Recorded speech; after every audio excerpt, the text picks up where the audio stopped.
Hey guys, welcome back to NsomniaksDream, and holy crap, this is my top 12 look for this year's Face Awards.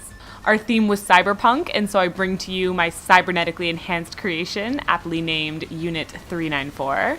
I am so excited to have the chance to bring this look to you guys, and it is an insanely important one because this is the last round of voting that will determine the top 6 finalists that get to compete in LA.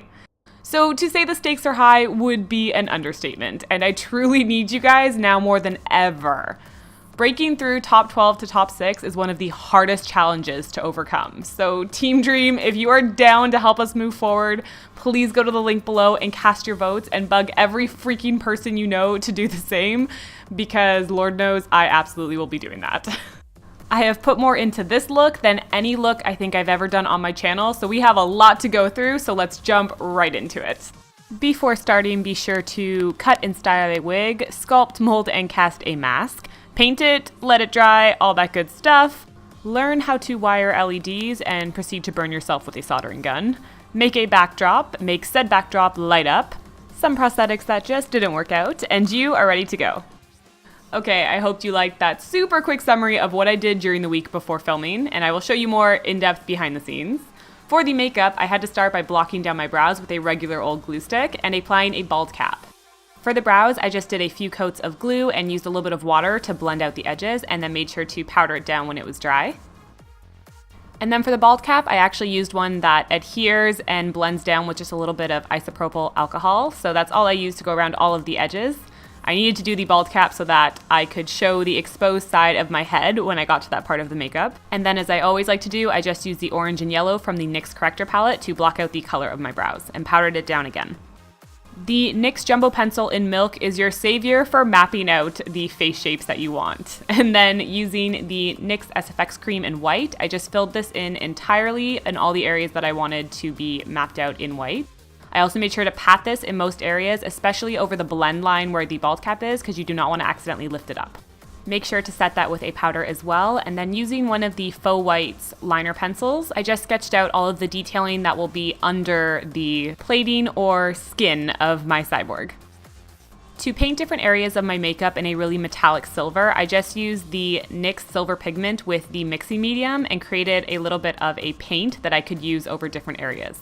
And then because I needed to work with a very tiny liner brush, I just used a 000 art brush and picked up the matte liquid liner to do all of my line work.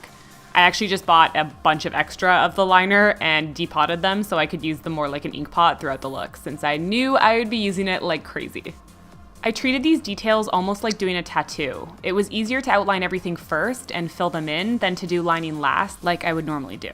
Along all of the white edges, I wanted to make them look three-dimensional and more like plating, so I added little ridges to parts that faced up by creating an extra line that met at each corner and then shading them with gray shadows. You don't want to add these lines to every edge. By picking a viewing angle, you force the perspective and better build the illusion. Similarly to the cheek, I then moved on to around the eye area and again lined out all of the little pieces that I had already sketched out.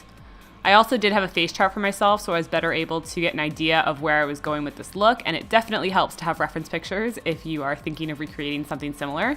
A lot of this process was just building up different shapes of mechanical pieces and different wirings under the skin because I wanted it to look really complex and like there is an entire intricate system beneath the skin of my cybernetically enhanced creature.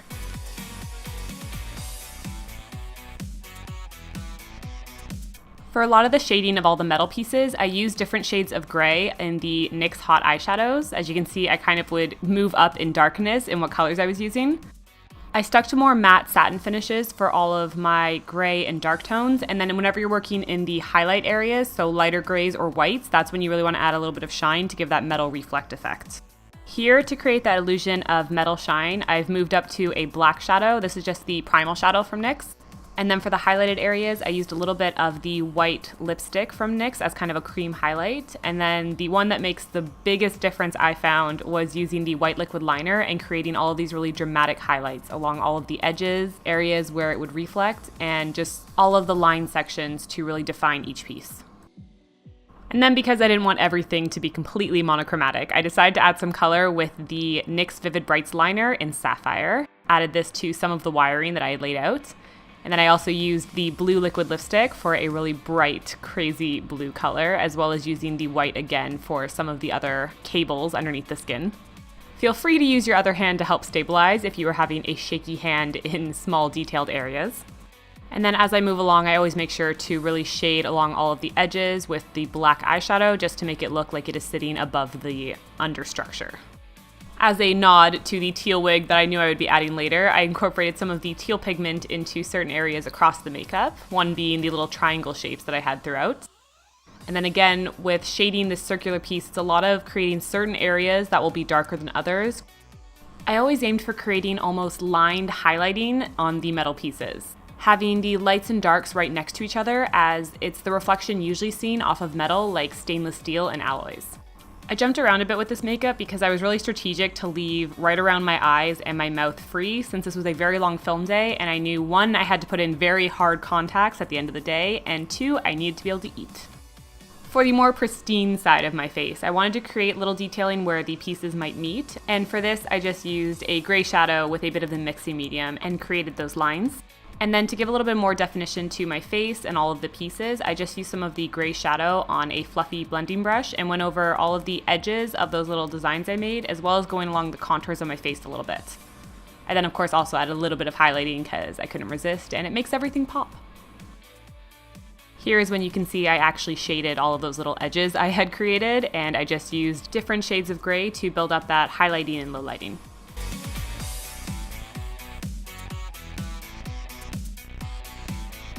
Moving back to my friend that is the jumbo pencil, I started mapping out the neck area and wanted to do this first before doing the entire chest. So one thing I focused on here was creating these tiered bevel pieces down the center of my neck, almost kind of like the natural vertebrae that you would have, but I wanted to do it with metal pieces.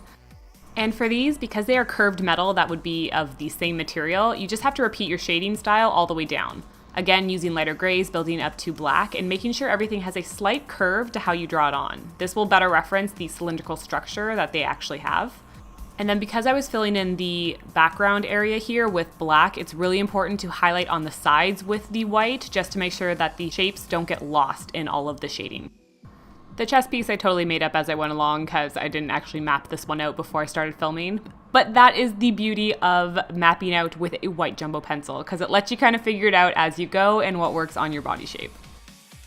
I then of course focused on outlining everything again in the black before I moved on to really filling in certain areas. This again really was just an easier way to go about doing all of this so that I didn't get lost in trying to lay down all my base colors when I didn't quite know what the details of the pieces would be. Right behind the center wire structures, I decided to lay down an entire base of black, and then using a little bit of silver hairspray and a stencil with some circuitry patterns, I just used this to kind of fill in that area, and by doing it right now, I was able to wipe away anything that went outside that section. To create the tubing pieces that I had in the center that were meant to reference kind of my clavicle, I had a ton of fun with them by laying down a light, cool-toned eyeshadow color first, and then using the liner to create this pattern that went all the way up. And from there, I was able to build up the same type of shading that I had done in a lot of the other pieces with the different gray tones and different shadows. Again, because all of the pieces would essentially be the same, you want to create the shading almost identical going all the way up, but also keep them unique to each piece, as that will give a better effect of each one having its own little section on the tubing. And then to make it look like these pieces actually overlapped each other, I just added a little bit of shading to one side with the black shadow. And then to those highlighted points, I went ahead and did all of the fun little tedious white highlighting along the edges. Repeat those same steps on the other side and you're good to move on. And I started working on the centerpiece. Again, here I'm using the little mix that I made at the very beginning with the silver pigment, which seems to have a bit of a green reflect, but it is the silver pigment, and the mixing medium. And then using the teal, I added it to the center triangle again and started building up all of the shading on all of these side pieces. It feels so redundant to say, but I have to stress that the white highlighting throughout this entire look was the most essential part of absolutely everything, because it made it so that not only did every piece have a nice reflect for that metallic feel, it also made it so it didn't get lost in the darkness of all the shading. Having those highlights along the edges of all the metal pieces is what really gives that effect of each individual piece standing out and being legible from a distance. When I was happy with all of those inner workings, I went ahead and started filling in the plating that I had mapped out with the same white SFX cream and just made sure to go along my neck and shoulders as well. I actually found doing the right side of my body kept giving me really bad neck and shoulder spasms, so, take a break and do a dance or something if you need to work that out. Along the shoulders and neck, I actually used a little bit of a water-activated face paint for this, just so that I could better get behind my body since it was really hard to lay down the cream that way. And then of course you want to make sure to shade everything the same way you did the face and add those little edges to areas that needed it. And then, oh my gosh, we are ready for the wig, which I sacrificed by cutting a giant hole in the side of it. But I applied this down and I laid down all of the edges with a little bit of skin adhesive. And this will allow me to now paint in that side section of my head. I also made an LED wired arm that had a top piece that came out that went underneath my wig to give a section where my head could light up. And then from here, I had to repeat a ton of those same steps, creating a whole new little world of mechanical pieces and circuitry in this exposed side of my head. I always tried to think of the different bone and muscle structures that humans actually have and tried to think of different pieces that could go in and would reference that, just since it made a little bit more sense to me for it to be almost skeletal structure underneath the skin. Then with the black gel liner, I just went over my lips and will go over my eyes later with this. And I wanted to hint at my bottom lip without outright making one, so I highlighted around the edges with the white and then a little bit of silver shadow. And then it was time to put in my sclera lenses, and of course I made a huge mess of my makeup because I fight with these things because I am not very good at putting them in yet. After doing some damage control, I went ahead and used the black gel liner along with a black eyeshadow to just blend out around my eyes. I got real close to my mirror because my eyesight gets a little wonky when I have these in, to be honest.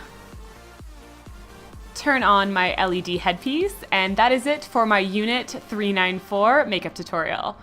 I am so proud of how much work went into this look, and I hope you guys love it as much as I do. If this is the last look I get to create in the Face Awards, then I will know I put everything I had into it for you guys. But of course, it is my deepest wish and dream that this is not the end of our Face Awards journey, so if you want to help us move forward, please lend me your votes. From now, July 14th until next Friday, July 21st, voting will be open. You can go to the Face Awards website to cast your votes. Voting is daily, so if you can set alarms or reminders every day, you are literally my hero because it makes a world of difference, even though it's very tedious. You get 3 votes per email address, so as always, you crazy amazing people out there casting 30 votes a day, you are the real MVPs. Though even lending me 1 vote is the best thing ever. I sincerely hope to see you guys in the top 6, but no matter what happens, thank you guys so much for helping me get this far and being a part of this crazy adventure these last few months. I love and adore you guys so much, so thank you for watching. I of course will see you next video, and until then, bye guys.